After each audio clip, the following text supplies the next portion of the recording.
Amsal mengatakan jagalah hatimu dengan segala kewaspadaan karena disitulah terpancar kehidupan. Kehidupan yang bagaimana, Bu? Kehidupanmu hari ini menentukan masa depan. Ketika hari ini engkau bergaul dengan pergaulan yang salah, suka menghujat, suka mengungkit-ungkit masa lalu, suka menghitung kesalahan orang lain, jangan harap kau bisa naik ke level yang lebih tinggi. Kau akan terkungkung, kau akan terjebak dengan pemikiran dan fenomena yang salah pada siklus atau pada komunitas itu.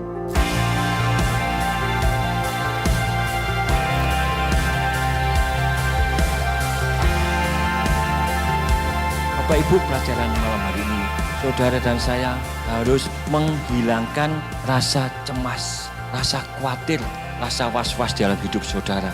Ayo kita punya iman yang aktif. Iman yang aktif, tadi saya sudah di depan dikatakan iman yang bergerak, iman yang melangkah. Perkatakan iman saudara, tiap hari perkatakan. Jadi tadi aku sehat, aku diberkati Tuhan, anak-anakku jadi anak-anak yang pandai. Ya, jadi kesaksian yang hidup dan sebagainya. Amin. Golek kanan kiri saudara, ayo. Harus perkatakan iman yang aktif, ya.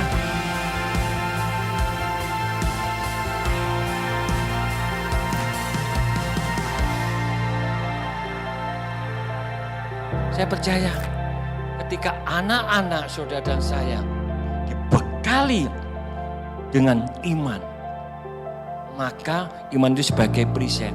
Siapapun, kuasa gelap apapun yang mengganggu tidak akan bisa kena.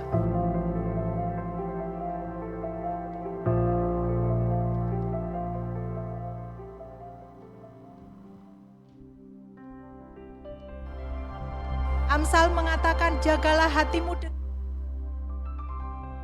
Puji nama Tuhan. Shalom. Sekali lagi shalom. Semua diberkati Tuhan, amin. Amin. Bethania Reborn Center, I grow, I go, I glorify. My church, my home, I grow, I go, I glorify. Bagaimana kabarnya Bapak Ibu Saudara? Kita sehat, kuat, makmur, panjang umur, awet muda, diberkati Tuhan. Beri sorak kemuliaan bagi Tuhan kita. Dan shalom juga saya ucapkan bagi jemaat BRC yang ada di Nunukan dan dimanapun yang saat ini sedang mengakses layanan live streaming ini, kami ucapkan selamat datang dan selamat bergabung beribadah bersama dengan kami. Mari sama-sama kita berdoa. Terima kasih Tuhan Yesus, terima kasih Bapa buat anugerah-Mu Tuhan, buat cinta kasih-Mu yang luar biasa di dalam kehidupan kami Tuhan. Kami bersyukur Bapa. Pada malam hari ini Tuhan, Engkau masih bawa kami kembali Tuhan untuk masuk dalam rumah ibadat-Mu Tuhan. Ya Bapa, bekerjalah sebagai nama-namanya Tuhan, hadir dan masuk dalam setiap pikiran dan hati kami Bapa. Agar hati kami Tuhan yang haus akan Engkau selalu dipuaskan oleh cinta kasih-Mu Yesus. Terima kasih Tuhan, terima kasih Yesus. Ini waktu yang tepat Bapa untuk kami bersaat teduh bersama Tuhan, mengingat betapa besar dan luar biasanya cinta-Mu dalam hidup kami Tuhan. Hari lepas hari Kau boleh berkati kami Tuhan. Dan sampai saat ini pun Engkau masih menjadi yang terbaik dalam hidup kami Tuhan Yesus. Terima kasih Bapa, terima kasih Yesus. Kami siap memuji-Mu dengan segenap hati kami. Katakan bersama-sama, amin. Haleluya. Terima kasih Bapa, kami tahu Tuhan, walau dalam lembah kekelaman, kami tidak akan pernah takut Tuhan. Asal kami mengandalkan kuasa-Mu Tuhan, semua dapat berjalan dengan baik Yesus. Karena kami percaya Bapa, masa depan sungguh ada dan harapan tidak akan pernah hilang. Itu berlaku bagi kami anak-anak-Mu yang percaya kepada-Mu Yesus. Terima kasih Tuhan.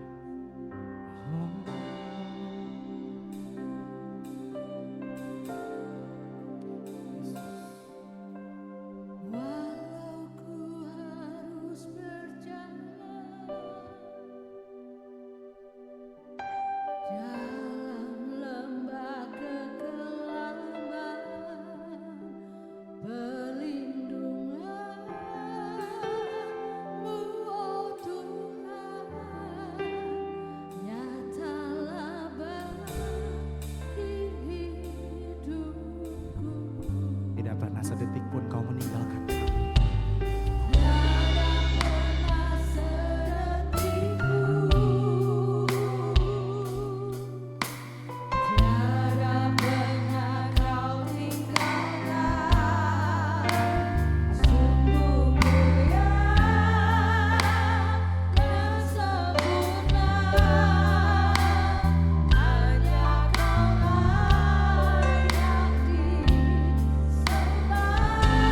Mari deklarasikan katakan.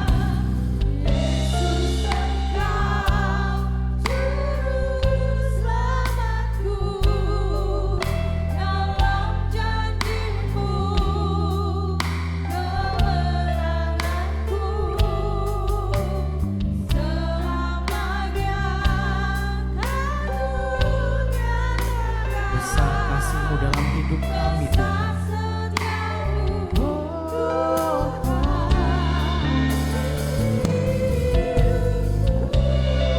Haleluya. Mari kita ulangi lagu ini bersama-sama dengan kesungguhan hati. Katakan. Walau ku harus berjalan di dalam lembah gelap, dalam lembah kekelaman, sungguh-Mu, oh Tuhan, nyatalah bagi hidupku. Tiada pernah sedetik pun, tiada pernah sedetik pun, tiada pernah kau tinggalkan. Sungguh mulia dan sempurna, hanya Kau layak disembah. Mari main lagu ini bersama-sama. Oh, Yesus Engkau juru selamatku, dalam janji-Mu kebenaran selamanya kan ku nyatakan. Karena Kau besar ya Bapa, setiamu Tuhan di hidupku. Mari katakan, Yesus Engkau juru selamatku, dalam janji-Mu kemenanganku selamanya kan ku nyatakan. Besar setiamu Tuhan di hidupku. Mari dengan iman katakan, oh, oh, Yesus Engkau juru selamatku. Terima kasih Tuhan, dalam janji-Mu kebenaran selamanya kan ku nyatakan.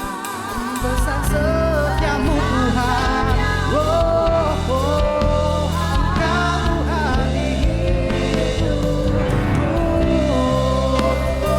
Mari dengan iman katakan, Yesus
kemuliaan bagi Tuhan kita.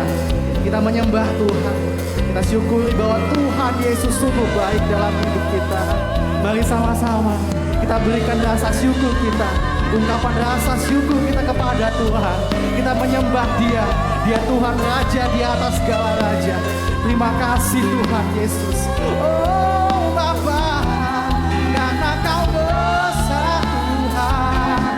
Ini kerinduan kami sembah Bapa. Oh Kau besar Yesus, karena Kau sangat baik Tuhan. Oh Yesus, kami ada sampai hari ini karena kemurahan-Mu Tuhan. Oh Bapa, mari sembah, mari tinggikan Tuhan. Oh Bapa, oh haleluya, oh haleluya.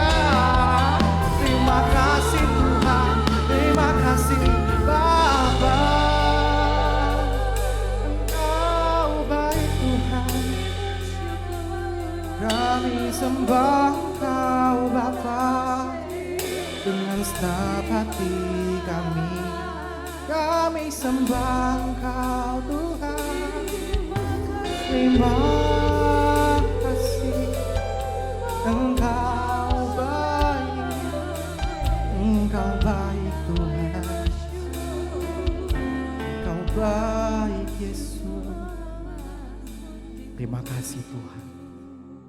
Kami meyakini Bapa, kami hidup sampai saat hari ini. Itu semua karena kemurahan-Mu Tuhan. Tidak ada kata yang bisa kami ungkapkan Tuhan. Betapa baiknya Engkau dalam kehidupan kami Tuhan Yesus. Yang tidak bisa kami balaskan dengan apapun Bapa. Terima kasih. Tuhan, kami tidak bisa Bapa berjalan sendiri Yesus. Kami perlu Engkau Bapa untuk selalu menyertai hidup kami. Oh Yesus Tuhan. Terima kasih Yesus. Kau hiasi kehidupanku dengan murahan-Mu. Kau rancangkan masa depanku penuh dengan harapan. Katakan dengan iman. Aku ada saat ini, semuanya karena kasih-Mu. Amin. Aku hidup hari ini, semua berkat kemurahan. Katakan, terima kasih Yesus, Engkau sangat baik, teramat baik bagiku. Haleluya. Mari kita angkat lagu pujian ini. Jadikan ini sebuah doa dalam kehidupan kita dan katakan kepada Tuhan, mari. Kau hiasi kehidupanku dengan kemurahan. Kami tidak khawatir. Kau rancangkan masa depanku penuh dengan harap. Aku ada Tuhan. Oh, aku ada saat ini, semuanya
semua berkat kemurahan-Mu.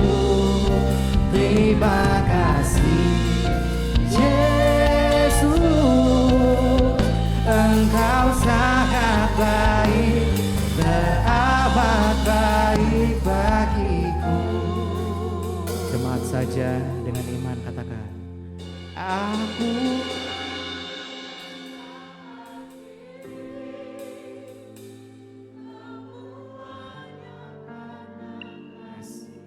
kami ada sampai saat ini karena kasih Tuhan. Oh,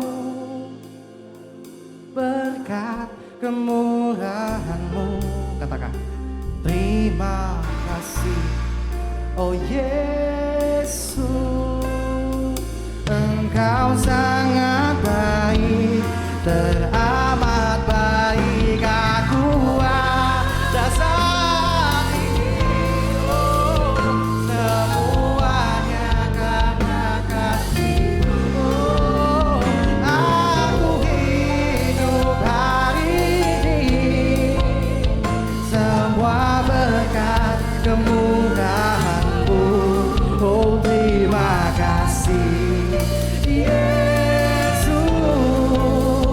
Engkau sangat baik, teramat baik. Kasih Yesus, Engkau sangat baik, teramat baik. Makasih, oh Yesus, Engkau sangat baik, teramat baik bagiku. Mari sembah, mari kita sembah Tuhan kembali. Kita tinggikan Dia, kita renungkan firman-Nya. Oh, Engkau sangat baik Tuhan, berkat kemurahan Tuhan, ya Allah Bapa.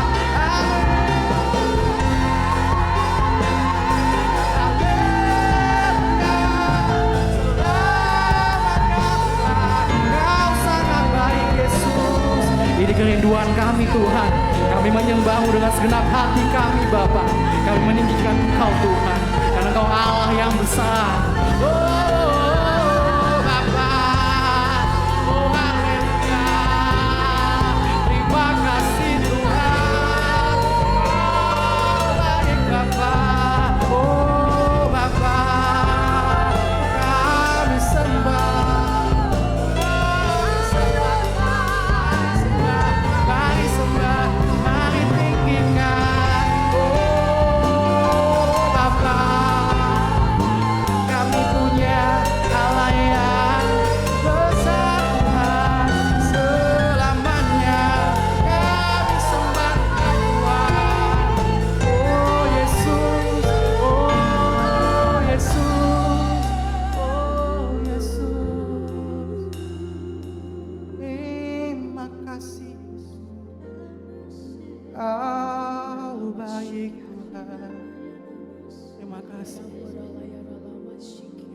Kau sangat baik. Oh Tuhan, kami sembah, Kau baik Tuhan.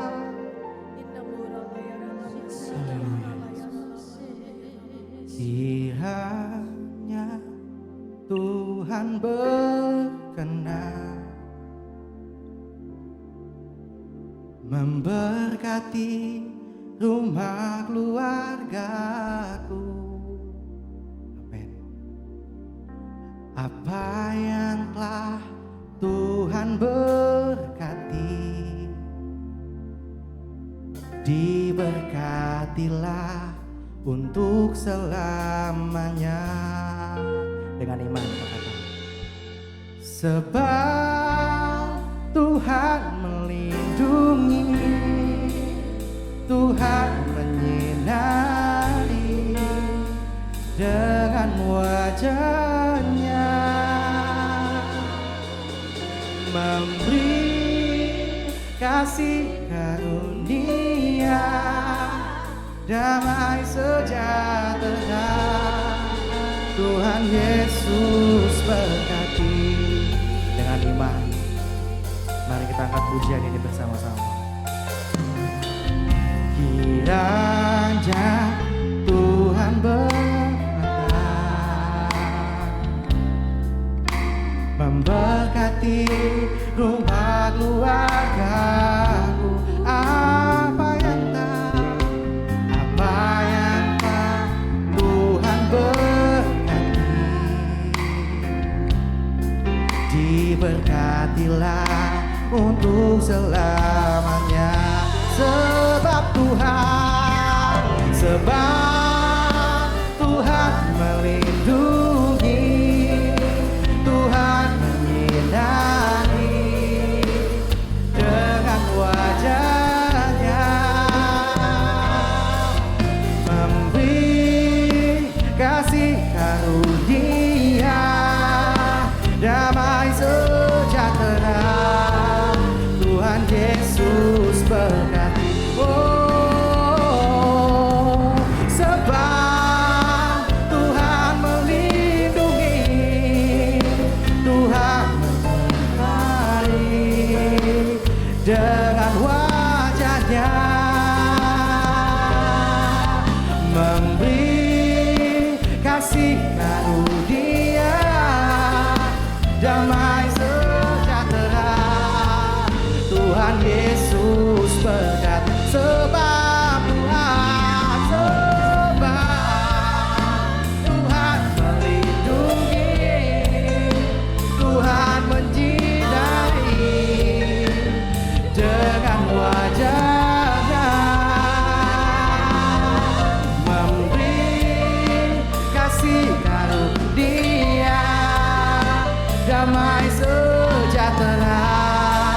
Tuhan Yesus berkati, memberi kasih-Nya, memberi kasih karunia, damai sejahtera.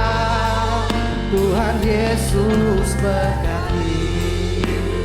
Oh, memberi kasih karunia, damai sejahtera. Tuhan Yesus berkati.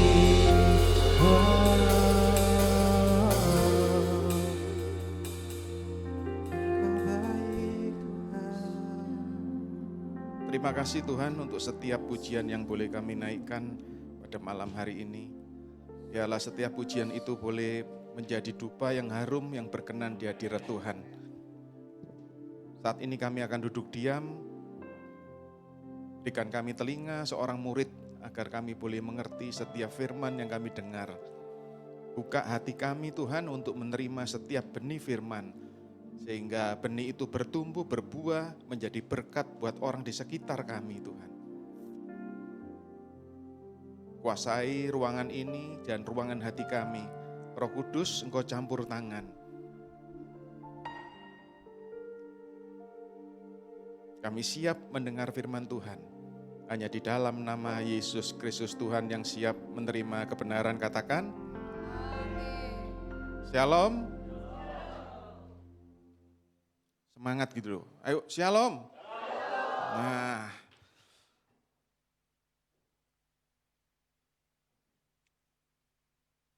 seringkali di dalam hidup kita tidak ada orang yang hidup itu ingin gagal. Ada di ruangan ini yang ingin gagal?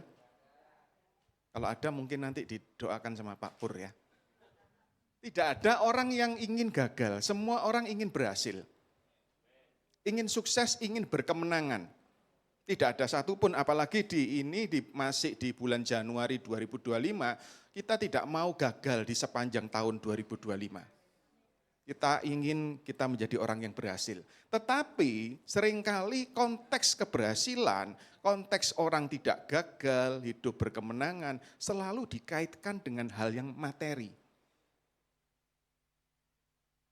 Yaitu ketika orang itu depositonya semakin bertambah, rumahnya tambah banyak, kekayaannya berlimpah, pangkatnya, kedudukannya semakin tinggi, Itu seringkali yang menjadi ukuran keberhasilan. Dan itulah yang memang dunia itu pandang. Makanya kalau orang-orang yang hidupnya biasa-biasa saja, seringkali disepelekan oleh dunia. Karena memang tolak ukur dunia adalah melihat, memandang orang ini, iki lek wong soge diajeni, iki wong biasa. Itulah dunia. Nah, tetapi yang menjadi masalah adalah seringkali konsep dunia ini dibawa ke dalam gereja. Makanya kalau saudara perhatikan, ada banyak orang di dalam gereja yang dulunya mungkin aktif pelayanan dan sebagainya sebagai jemaat yang setia, tiba-tiba meninggalkan Tuhan, tiba-tiba kepahitan dengan hamba Tuhan, tiba-tiba kecewa dengan Tuhan. Kenapa? Karena merasa, loh aku iki wis ibadah, setiap minggu rajin, doa malam gak pernah luput, ikut doa puasa, ikut pelayanan kemana-mana, ternyata hidupku gagal terus. Karena menganggap bahwa setiap orang yang datang beribadah, setiap orang yang mengasihi Tuhan totalitas, tolak ukurnya apa? Dunia. Aku harus sukses, aku harus berhasil secara apa? Finansial, secara kesehatan. Ada banyak orang berpikir ketika melayani Tuhan, ini pasti sehat seumur hidup. Saya ngomong gini, saya punya masalah kesehatan loh. Kalau trigliserid, kolesterol semua aman, asam urat semua normal. Tapi ada satu, tidak terlalu berbahaya, cuma mengganggu. Tetapi bagi saya, itu nomor 27, tidak tahu kenapa tak kasih nomor 27. Bagi saya dan keluarga, yang penting kita tetap mengiring Tuhan. Mengasihi Tuhan. Nah ini yang harusnya jadi prioritas setiap anak-anak Tuhan. Supaya apa yang ditawarkan, yang dipandang dunia itu tidak dibawa masuk ke dalam gereja. Sehingga ketika orang mengiring Tuhan itu murni, tanpa tendensi apa-apa. Murni tidak ada kepentingan apa-apa. Ingin betul-betul cuma mengasihi Tuhan. Saya akan ajak saudara melihat satu kisah yang termasuk kontroversial. Kita buka di dalam Lukas 19. Ayat yang pertama sampai ayat yang ke-10. Cuma 10 ayat kita baca bersama-sama. Saya baca ayat yang pertama, ayat yang ganjil, saudara ayat yang genap. Judul perikopnya adalah Sakeus. Yesus masuk ke kota Yeriko dan berjalan terus melintasi kota itu. 2.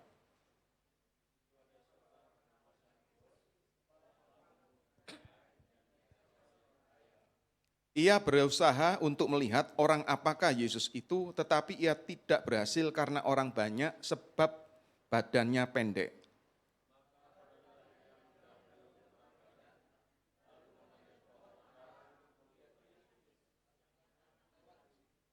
Ketika Yesus sampai ke tempat itu, ia melihat ke atas dan berkata, Sakeus, segera turun, sebab hari ini aku harus menumpang di rumahmu.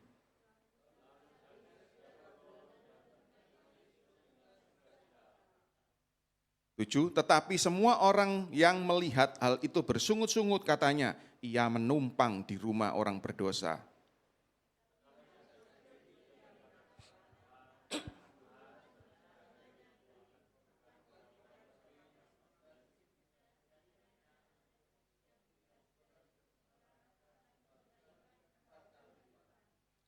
Kata Yesus kepadanya, hari ini telah terjadi keselamatan kepada rumah ini, karena orang ini pun anak Abraham. 10 bersama-sama, 2, 3. Sebab anak manusia datang untuk mencari dan menyelamatkan yang hilang. Saudara tahu, arti nama Sakeus itu saya catat adalah murni dan saleh. Arti nama Sakeus, murni dan saleh. Tetapi arti nama itu sangat kontroversial, sangat berbeda dengan apa yang dia lakukan. Dia adalah seorang pemungut cukai dan masalahnya dia memungut cukai itu memungut cukai pajak kepada bangsanya sendiri. Dan kalau saudara selidiki dia itu memeras lebih dari yang seharusnya. Makanya Sakius ini boleh dikatakan secara keuangan, secara finansial, dia orang yang berhasil. Dia orang yang sukses, dia orang yang kaya. Dia punya dekeng. Dekeng itu apa ya? Backing. Nah, punya backingnya itu tentara Romawi, pemerintahan Romawi. Dia ini orang yang kuat, orang yang berpengaruh. Orang seperti ini berhasil atau tidak? Orang berhasil loh. Dunia memandang ini orang yang berhasil, orang yang sukses. Tetapi di mata bangsanya sendiri, Sakius disebut pengkhianat. Kenapa? Karena dia memungut pajak dari bangsanya sendiri. Dan dia tidak disukai oleh orang sebangsanya sendiri. Kalau saudara melihat tadi di ayat yang di ayat yang ke-7, orang banyak itu berkata, ia menumpang di rumah orang berdosa. Dia tidak disukai oleh orang sebangsanya. Apalagi kalau saudara perhatikan, saya selidiki, itu kota Yeriko pada waktu zaman itu adalah pusat perdagangan. Sehingga itu membuat kekayaan Sakius itu semakin bertambah. Tetapi masalahnya adalah dia mungkin berhasil secara finansial, secara harta, tetapi dia gagal di pandangan orang sebangsanya. Karena disebut sebagai pengkhianat. Tetapi kalau saudara melihat di akhir kisah tadi Sakius, Yesus berkata, keselamatan telah datang ke dalam rumah ini. Di akhir kisah Sakius, ada akhir yang happy ending. Nah sekarang kita akan melihat bahwa di akhir hidup, di akhir kisah tadi, Sakius disebut sebagai orang yang berhasil di mata Yesus. Nah sekarang kita akan melihat mengapa Sakius itu bisa berhasil di pemandangan Tuhan. Yang pertama, saudara perhatikan di ayat yang ketiga.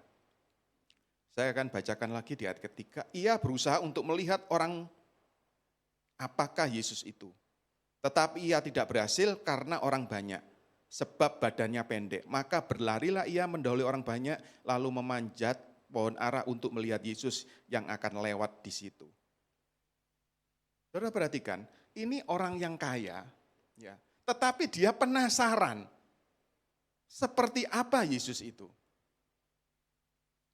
Ada satu peneliti namanya Blaise Pascal, itu menulis, itu kan pencipta kalkulator, ahli matematika Blaise Pascal, itu menulis ada satu ruangan di dalam hati setiap manusia itu yang tidak bisa diisi apapun. Mau itu bisa diisi dengan harta, kekayaan, kegembiraan model apapun, itu enggak bisa. Selalu ada sesuatu yang kosong yang tidak bisa diisi oleh apa-apa dari dunia ini. Dan itu ruangan itu hanya bisa diisi dengan kehadiran Tuhan.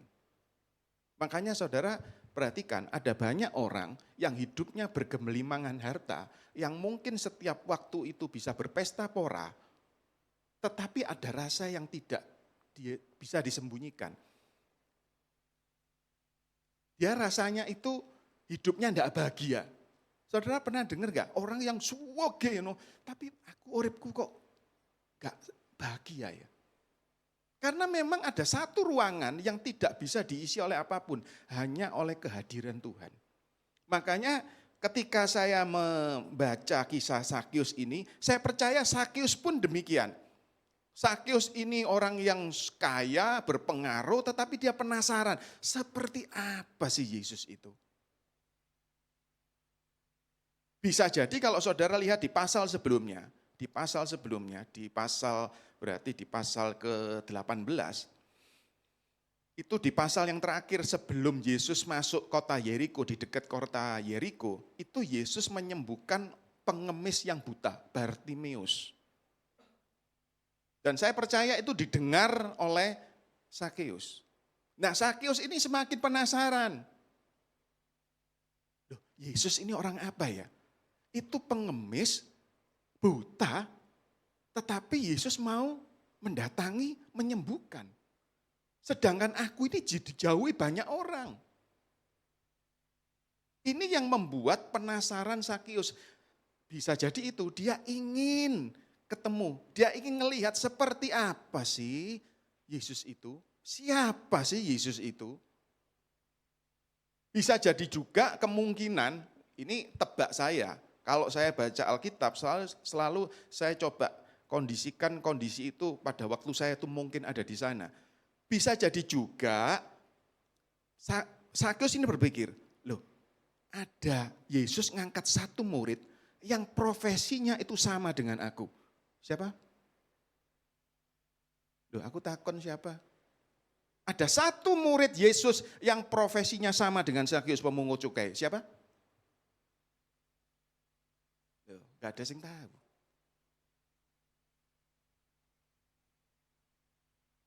Matius. Matius itu sebelum mengikut Yesus, itu pemungut cukai.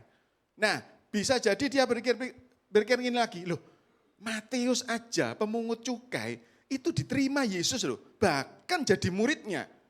Aku ini loh dijauhi oleh orang sebangsaku. Makanya dia berusaha melihat seperti apakah sih Yesus itu. Makanya kalau saudara baca tadi, dia naik ke pohon ara. Pohon ara itu kalau saudara cek, itu tingginya 12-15 meter. Itu bisa cek di Google. Nah, Alkitab tidak mencatat dengan persis seberapa tinggi dia naik. Tetapi yang jelas, ada kemauan dari Sakius untuk melihat. Dia punya usaha untuk melihat seperti apakah Yesus itu. Dia naik ke sana. Saya kemudian membandingkan posisi Sakius saat itu dengan saya kalau saya jadi Sakius. Kalau saya Sakiusnya ya, ini orang banyak.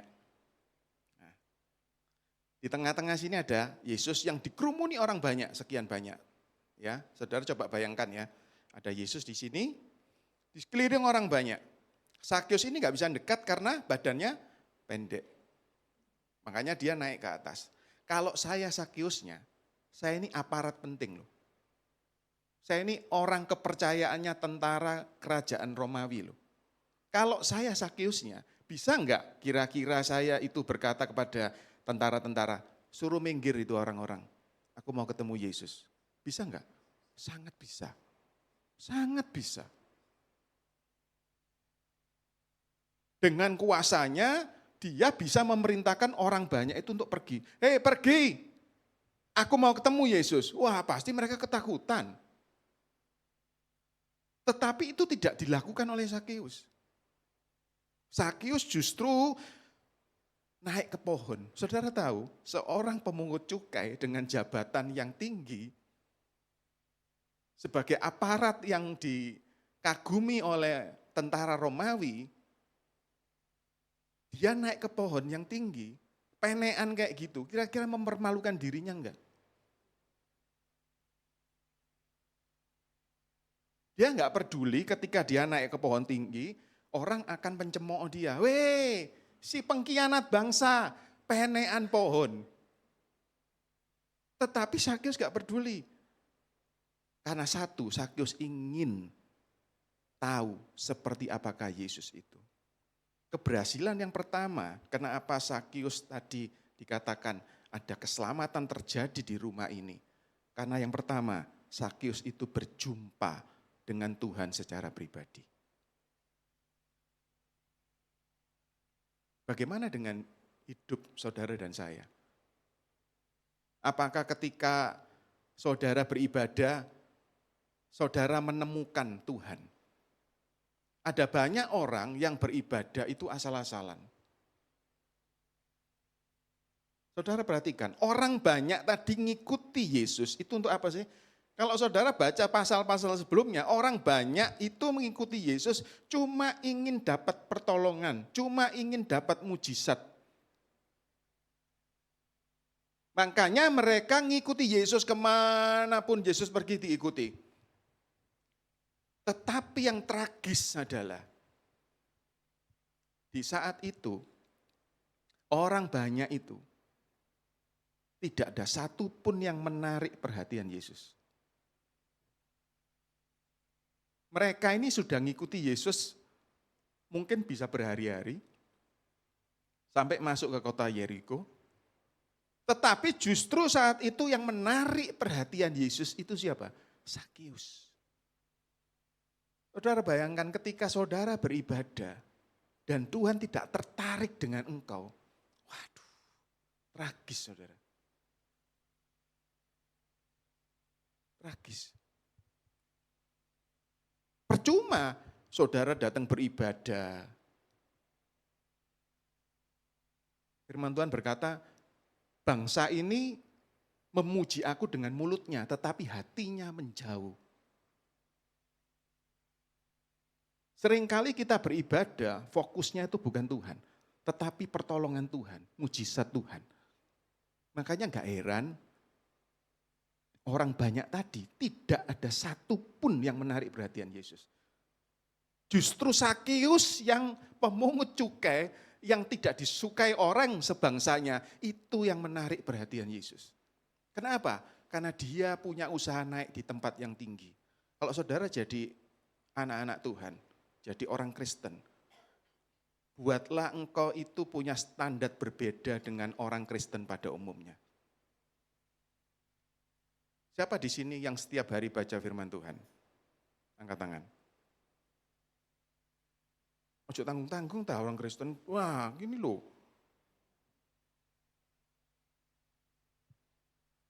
Yang seminggu sekali, oh ya mesti seminggu sekali, yang gereja ya mesti baca seminggu sekali.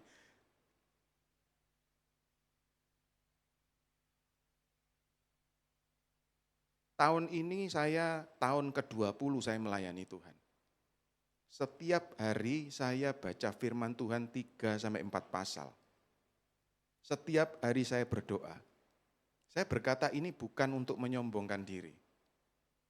Saya beritahu ya, dengan kondisi seperti itu saja, ketika ada masalah, ada persoalan, ada guncangan dalam hidup saya pun sempat goyah. Paham maksud saya ya? Saya melayani Tuhan 20 tahun. Saya setiap hari baca 3-4 pasal. Saya berdoa tidak pernah putus. Tetapi ketika ada badai kehidupan, saya pun tetap goyah.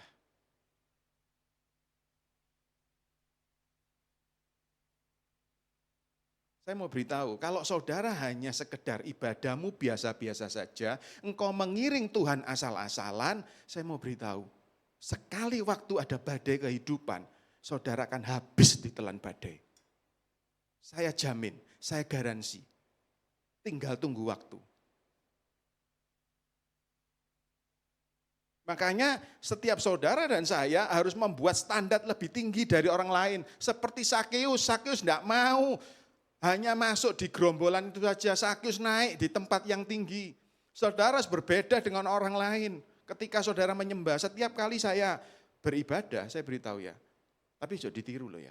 Setiap kali ibadah saya duduk, saya ngomong seperti ini. Saya doa gini, Tuhan aku percaya ibadah ini ibadah yang diberkati Tuhan. Mendatangkan keuntungan bagiku, bagi keluargaku, bagi setiap kami yang hadir. Saudara memang tak doa loh.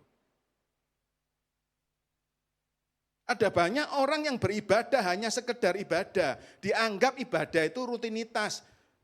Yang kepercayaan lain, yang agama lain ya ibadahnya di tempat itu.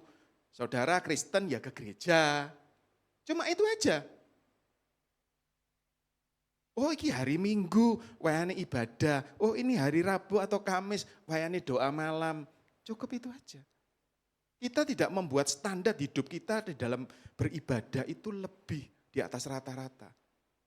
Kalau kita cuma mengiring Tuhan, hanya karena ingin mendapat pertolongan mujizat, saudara akan kecewa.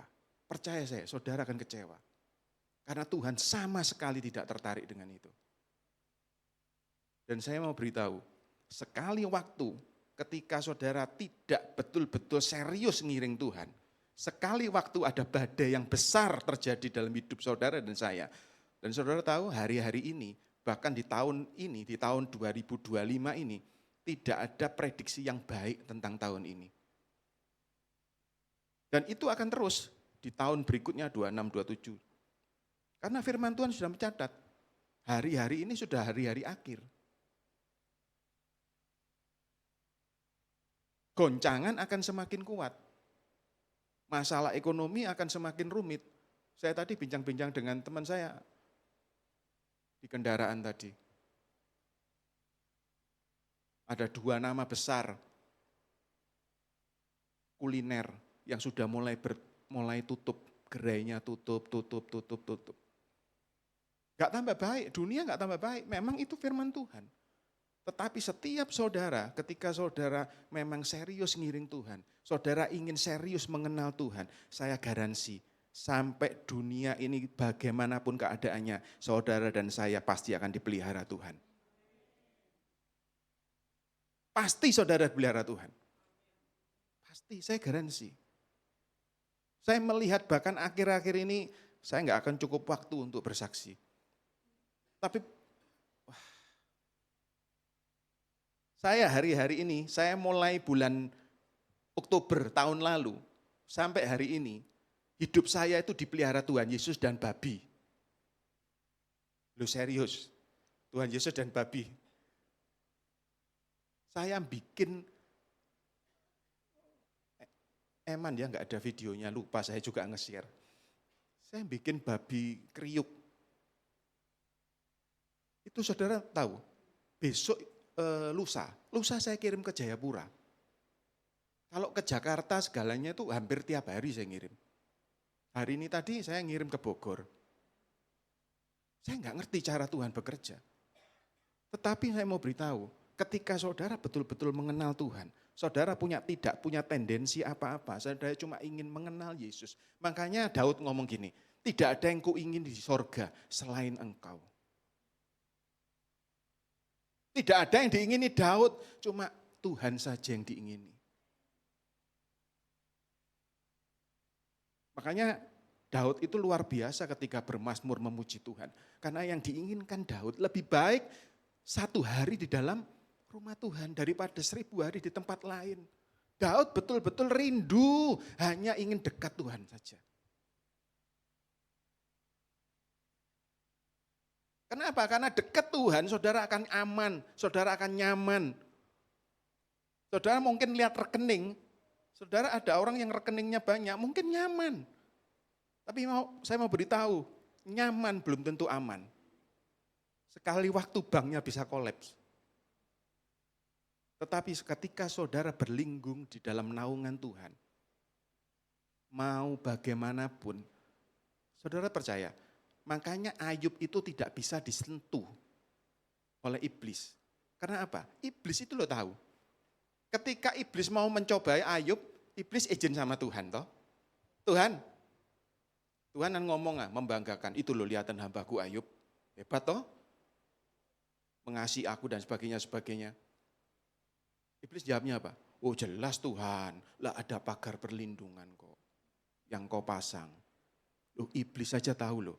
Seharusnya setiap saudara dan saya tahu bahwa ada pagar perlindungan yang menjaga saudara dan saya. Amin.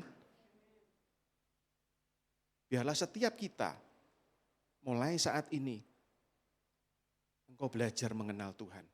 Paling gampang lewat apa sih? Baca firman Tuhan. Itu cara paling sederhana, baca firman Tuhan. Paksa saudara untuk baca firman Tuhan. Saya ngikuti di Alkitab situ ada bacaan jadwal, itu ada banyak versi. Tinggal pilih saudara mau yang berapa. Saya pilih yang 365 hari. Jadi setiap hari itu berbeda. Minimal 3-4 pasal. Ngerti enggak ngerti saudara baca. Nanti ketika saudara terhimpit sesuatu, tiba-tiba kan Roh Kudus mengingatkan ayat itu. Tiba-tiba Roh Kudus bisa berikan satu tring. Loh, ayatnya bunyinya gini loh. Ada satu ayat yang saya pegang sampai hari ini. Ketika saya di dalam keadaan yang terjepit, saya cuma ngini, kebajikan dan kemurahan belaka mengikuti aku seumur hidupku dan aku diam dalam rumah Tuhan sepanjang masa. Dan saya itu tulis di Facebook, ayat itu selama saya mengiring Tuhan mulai 2001 sampai hari ini 24 tahun saya mengiring Tuhan. ayat itu tidak pernah gagal dalam hidup saya. Makanya saudara mengenal Tuhan, salah satu cara tidak ada lain, yaitu baca firman Tuhan. Kedua apa? Ketika saudara beribadah, jaga sikapmu ketika engkau beribadah. Ini seringkali saya ngomong di mana-mana. Ada orang yang beribadah, apalagi kalau pas pujian penyembahan, paling gemes aku. Saya itu 13 tahun,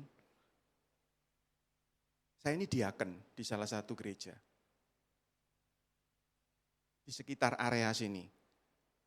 Tebakan dewek ya. 13 tahun. Dan saya tahu dengan persis, ibadahnya jam 7, saya jam 6 itu sudah ada di gereja.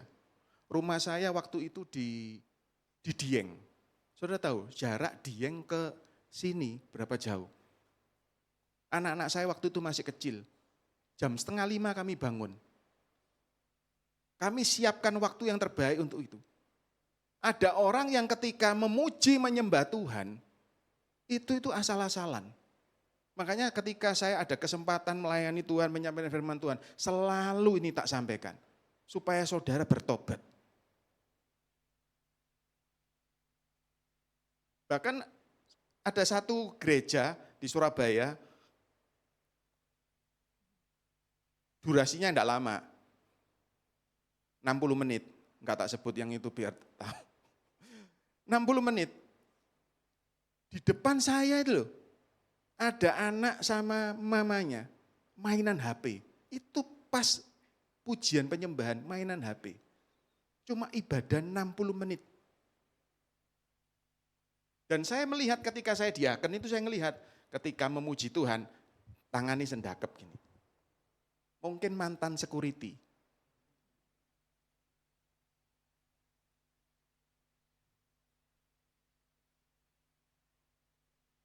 Terus enggak jelas ngelihat gini. Tepuk tangan ya enggak. Saya itu, waduh jujur saya paling gemes.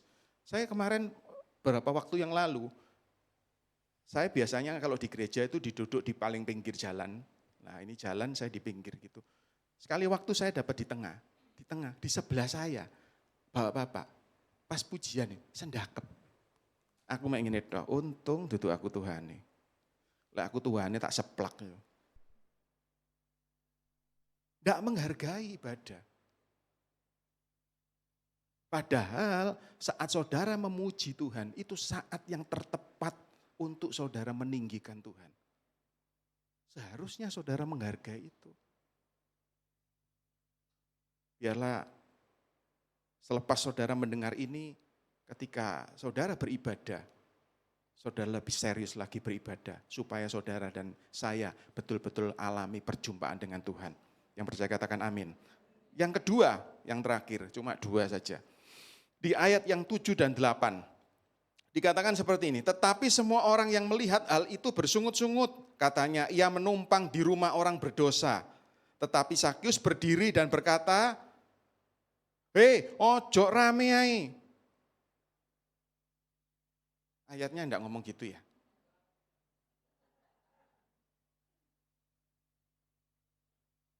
Ayatnya ngomong gini, tetapi Sakius berdiri dan berkata kepada Tuhan, Tuhan, setengah dari milikku akan kuberikan kepada orang miskin dan sekiranya sesuatu yang kuperas ku kembalikan 4 kali lipat.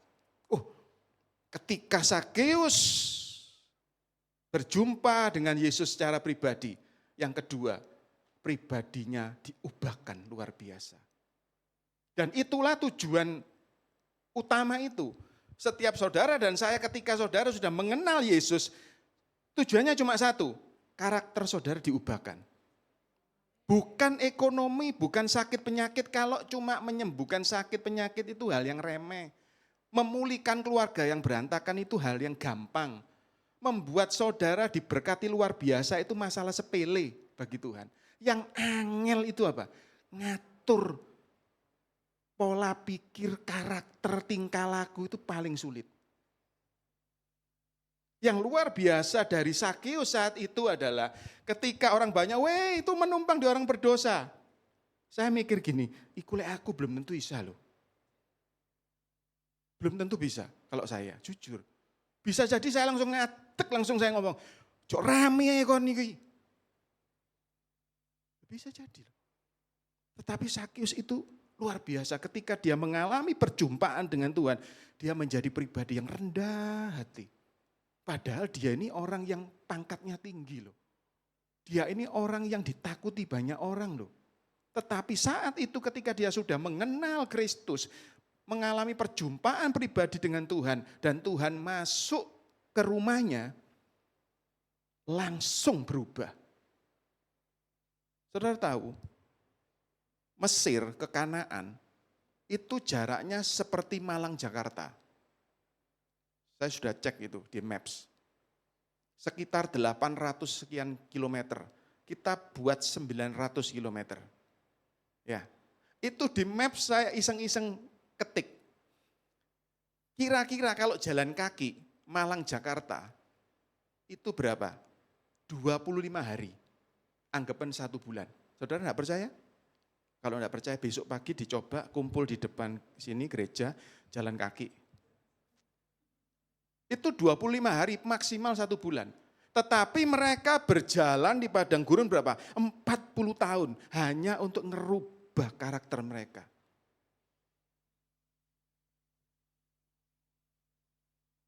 Kalau saudara yang pernah kena kolesterol, yang kaku itu mana sih? Iki ya. Nah, pinter tante. Kanan kiri biasanya ya kolesterol. Tapi kalau udah tahu kalau bebal, kanan kiri mbek punuk tengah itu. Atos kabeh, itu bebal itu. Apalagi kalau sudah bodoh dikasih tahu enggak bisa bebal lagi. Itu sulit, angel iku tuturane sudah. Makanya mereka berjalan diizinkan Tuhan 40 tahun di padang gurun untuk ngerubah karakter mereka. Seharusnya saudara dan saya setelah mengiring Tuhan sekian lama, yang Tuhan inginkan cuma satu, karakter kita berubah. Ketika karakter saudara berubah, pasti ada mujizat, pasti ada keajaiban. Pasti. Yesus itu enggak khotbah loh. Kebiasaan Yahudi, kalau orang numpang ke rumah orang Yahudi, itu selalu makan-makan. Selalu dijamu makan. Hari itu Yesus cuma, aku mau menumpang di rumahmu. Aku mau makan di rumahmu. Cuma gitu dok. Yesus tidak dikatakan Yesus menginjili dia, Yesus berkhotbah untuk membuat Sakius bertobat, enggak. Tetapi hari itu Yesus cuma datang di rumahnya makan. Dan saat itu Sakius tahu, wow, aku ini diterima. Aku ini diakui. Kalau dulu orang-orang sebangsaku menolak aku, hari ini Yesus yang menyembuhkan orang pengemis yang buta, ternyata mau menumpang di rumahku. Makanya ketika itu langsung dia ngomong, hari ini aku akan memberikan setengah hartaku untuk orang miskin. Dan ini tidak masuk akal. Kalau saudara perhatikan ya, yang seharusnya dia kembalikan adalah kepada orang yang diperas toh. Nah, hukum Yahudi kalau diperas itu cukup dikembalikan 2 kali lipat. Tetapi dia mengembalikan 4 kali lipat. Ini berbeda dengan hukum Yahudi pada waktu itu. Hukum Yahudi cukup 2 kali lipat, tapi dia ngomong gini, akan ku kembalikan 4 kali lipat. Seharusnya, perhatikan di sini ya, seharusnya dia cukup mengembalikan dari orang-orang yang dia peras. Setuju? Dari orang-orang yang dia peras, dia akan kembalikan 2 kali lipat. Tetapi dia 4 kali lipat, is okay. Tetapi yang luar biasa gini, Tuhan setengah milikku akan kuberikan kepada orang miskin. Ini bukan bagiannya dia. Tetapi hari itu Sakius berani membuat statement setengah hartaku aku berikan orang miskin. Bukan orang yang diperas loh. Yang bukan kewajibannya dia. Saya mau beritahu, ketika dia tahu berjumpa dengan Yesus dan Yesus mau menumpang di rumahnya, dia diterima apa adanya oleh Yesus. Hari itu dia alami karakter yang luar biasa. Dia alami perubahan hidup yang luar biasa. Dari orang yang angkuh, yang sombong, orang yang ditakuti, menjadi orang yang rendah hati. Dan hari itu dia memberikan hartanya dengan luar biasa. Bisa jadi Alkitab tidak mencatat, tetapi bisa jadi setelah memberikan itu dia habis-habisan. Hari ini setiap saudara ketika saudara sudah berjumpa dengan Tuhan, seharusnya setiap karakter saudara, sikap kita yang tidak baik. Mungkin saudara dikhianati oleh orang, saudara mungkin dikecewakan oleh orang, mungkin saudara pernah difitnah oleh orang lain. Kalau dulu saya, jangan ditiru ya, kalau dulu saya dijahati sama orang, saya cuma ngancam, loh aku bisa membalas 7 kali lipat lebih jahat. Itu dulu saya, jangan ditiru ya. Itu dulu saya, jahati gitu. Hari ini, setiap pagi, sekali lagi saya tidak punya maksud untuk nyombongkan diri. Setiap pagi saya doa gini, Tuhan saya sebut namanya, orang-orang yang gregetno bencekno itu. Nah itu tiru enggak Bapak?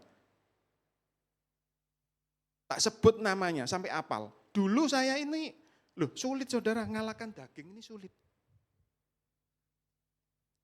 Jam 3 pagi istri saya sudah bangun berdoa lalu aktivitas rumah. Jam 3 pagi. Di kamar itu cuma saya. Ya, sendiri ya kamarnya. Saya nyebut orang yang bencekno, gregetno, yang fitnah, yang segala macam yang elek-elek tentang saya. Itu saya nyebut namanya aja sulit loh. Loh padahal di ruangan itu enggak ada orang. Saudara tahu bagaimana mematikan darah dan daging ini memang enggak mudah. Tapi hari ini lambeku wis ngapal. Tak sebut namanya satu-satu. Saya ngomong, Tuhan A, B, C, D, E. Aku mau mengampuni mereka, mendoakan, memberkati mereka. Dan ketika saya berjumpa dengan mereka, ya sesuatu yang mengganjal selama ini, ya tiba-tiba hilang. Nanti kita akan sama-sama ambil waktu. Mungkin saudara pernah dikhianati, dikecewakan oleh orang, difitnah oleh orang. Sebut namanya. Hari ini lepaskan pengampunan, doakan berkati mereka. Itulah yang dikenan Tuhan. Ketika saudara berjumpa dengan Yesus, yang ingin Yesus ubah itu cuma itu. Ketika karaktermu, sikapmu, itu berkenan di hadapan Tuhan. Amin. Saya undang worship leader bisa kembali.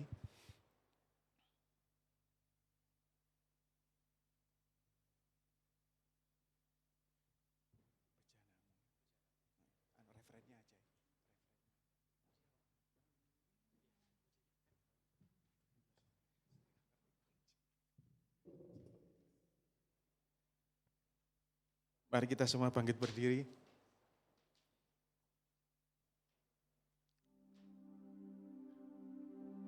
Mengiringmu seumur hidupku, masuk dalam rencanamu Bapa. Pikiranku, kehendakku,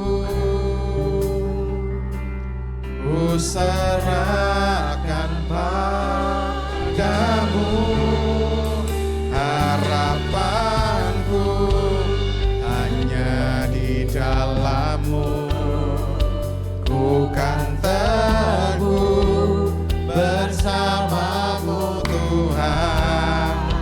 Jadikan ku bejana-Mu untuk kemuliaan-Mu.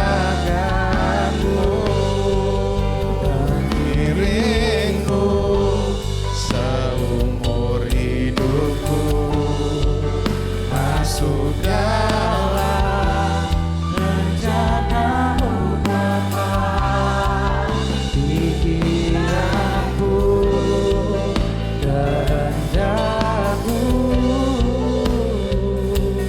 ku serahkan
musik yang memuji Tuhan.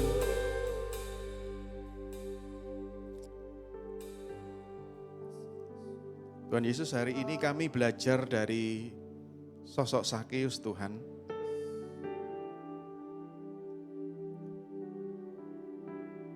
Biarlah mulai saat ini Tuhan, fokus kami adalah kami mau mengenal Engkau dengan benar.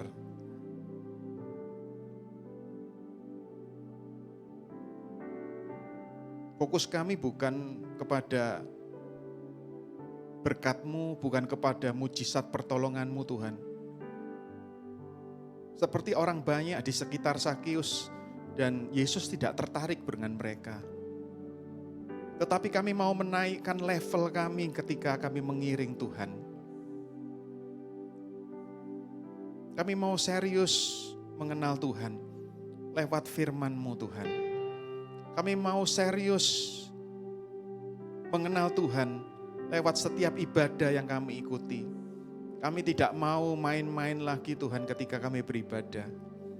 Kami mau betul-betul siapkan hati pikiran kami Tuhan ketika kami menyembah Tuhan. Karena itu saat yang tepat kami meninggikan Raja kami. Karena kami ingin seperti Sakeus alami perjumpaan secara pribadi dengan Tuhan.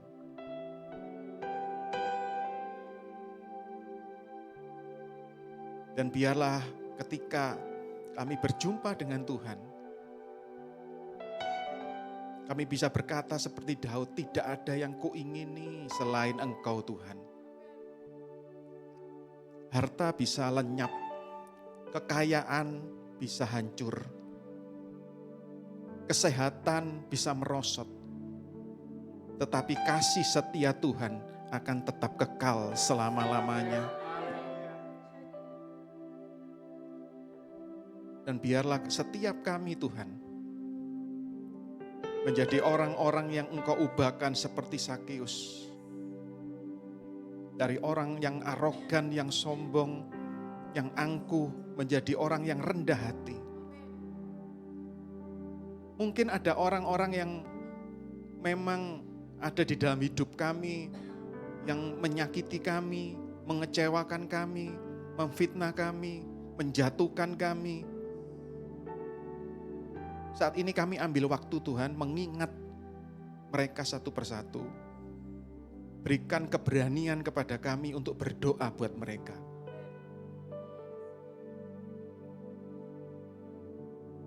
Bukan hak kami untuk menghakimi mereka Tuhan.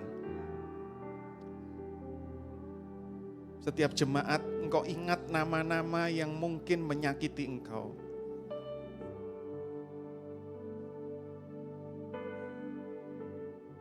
Kalau sudah, biarlah saat ini saudara bisa berkata, aku melepaskan pengampunan. Aku mendoakan, aku memberkati engkau. Ketika saudara berani punya sikap seperti itu, lihat ada keajaiban yang Tuhan kerjakan dalam hidupmu. Terima kasih Tuhan untuk setiap firman yang boleh kami dengar. Perkataan kami terbatas Tuhan. Tapi biarlah Roh Kudus yang akan terus menerangi hidup kami Tuhan. Berkati setiap jemaat yang saat ini hadir. Gereja BRC yang saat ini berada Tuhan. Pak Purnomo dan Bu Ita Tuhan sebagai gembala. Engkau berkati Tuhan. Beri kekuatan, hikmat, kebijaksanaan yang luar biasa. Agar terus bawa jemaat semakin intim dengan Tuhan. Dan nama Tuhan dipermuliakan. Ada banyak orang boleh mengenal Tuhan dari gereja ini Tuhan. Nama Tuhan sungguh ditinggikan. Hanya di dalam nama Yesus Kristus Tuhan. Semua diberkati katakan. Tuhan Yesus memberkati.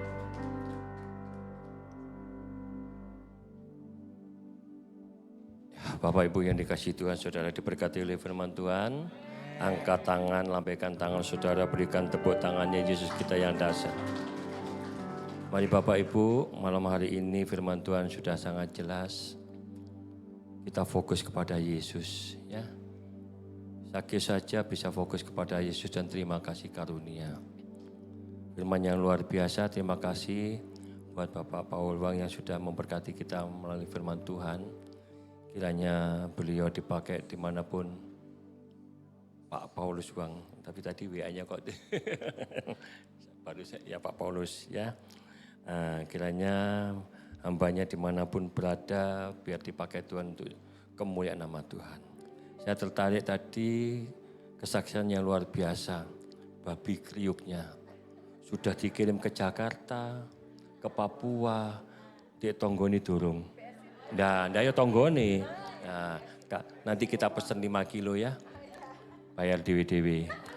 Ya, puji Tuhan. Ya, Bapak Ibu pengumuman seperti biasa. Besok hari Minggu ada ibadah raya yang jam 10 pagi. Saudara boleh bawa teman, boleh bawa anak dan cucu kita beribadah ya. Kita hari-hari ini saya lihat dunia tidak semakin baik, betul yang dikatakan oleh Pak Paulus tadi ya. Dunia enggak semakin baik. Saya ketemu dengan beberapa orang, tanya Pak Pur gimana bisnisnya? Bulan ini gimana? Saya bilang namanya anak Tuhan dan gembala, ya enggak mungkin lah ngomong anyep, sepi. Ya betul ya Pak? Tetap yes begitu. Tapi kenyataannya jalannya apa? Tidak baik-baik saja, tetapi anak Tuhan, saudara dan saya penuh pengharapan Tuhan pasti akan campur tangan. Amin. Hari Kamis ada doa firman mujizat seperti hari ini. Saya umumkan ada sahabat, teman dan keluarga BLC yang hari ini dipanggil Tuhan. Saya yakin hambanya ini adalah ditempatkan yang paling terindah.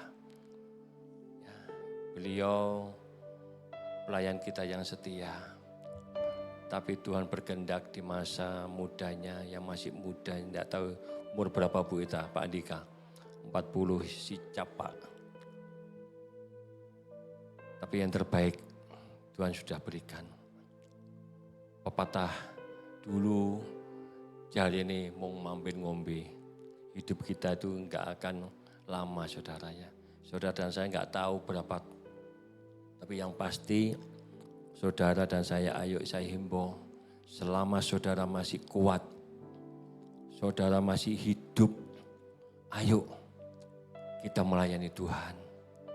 Kita cari sangu, pasti rumahnya di surga pasti. Tapi sangunya apa? Di sana itu kan banyak tempat tinggal rumah-rumah ya Pak Paulus ya.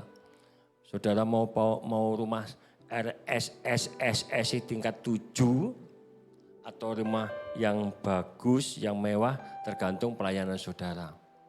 Jatah surga pasti, tapi rumah yang baik, pelayanan saudara. Mahkota yang besar, pelayanan saudara. Oleh sebab itu saya himbau, mari selama saudara dan saya masih hidup, layani Tuhan. Mari saya jemput berdiri, kita akan mengakhiri ibadah pada malam hari ini.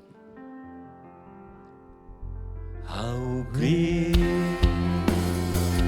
is our God, sing with me, how great is our God, and all we see, how great is our God, is our God, how great is our God.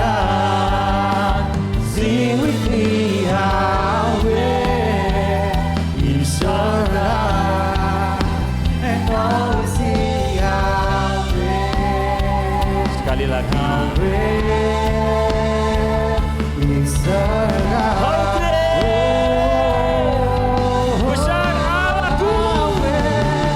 Besar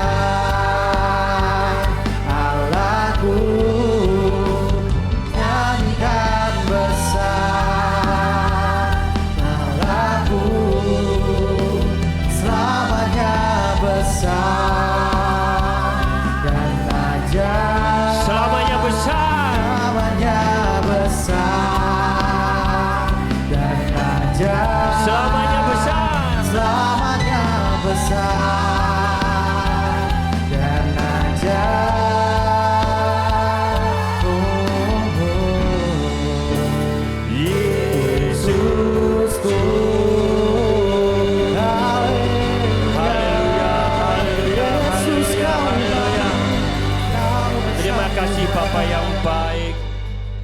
Terima kasih Allah Roh Kudus. Engkau telah memimpin, menyertai dan memberkati ibadah, doa, firman, mujizat malam Tuhan. Terima kasih buat firman-Mu dan sekaligus Tuhan, Engkau tanamkan dalam setiap kehidupan kami.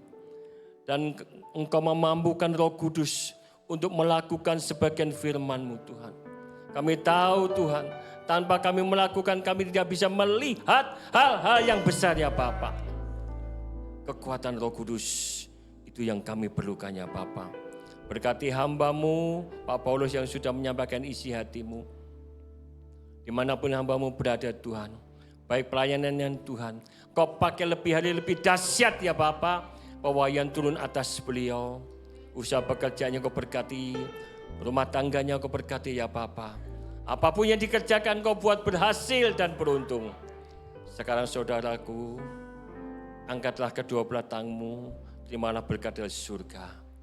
Terbukalah tingkap-tingkap langit, terbukalah pintu-pintu kerajaan surga.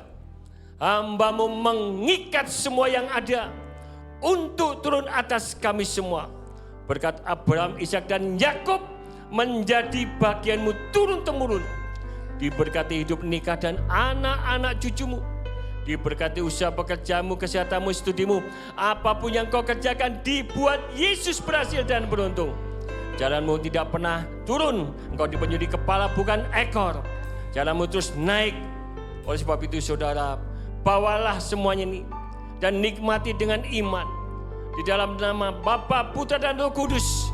Mulai hari ini sampai selama-lamanya. Di dalam nama Tuhan Yesus Kristus. Yang percaya sudah terima berkat, kita katakan amin, amin, amin, amin. Terima kasih.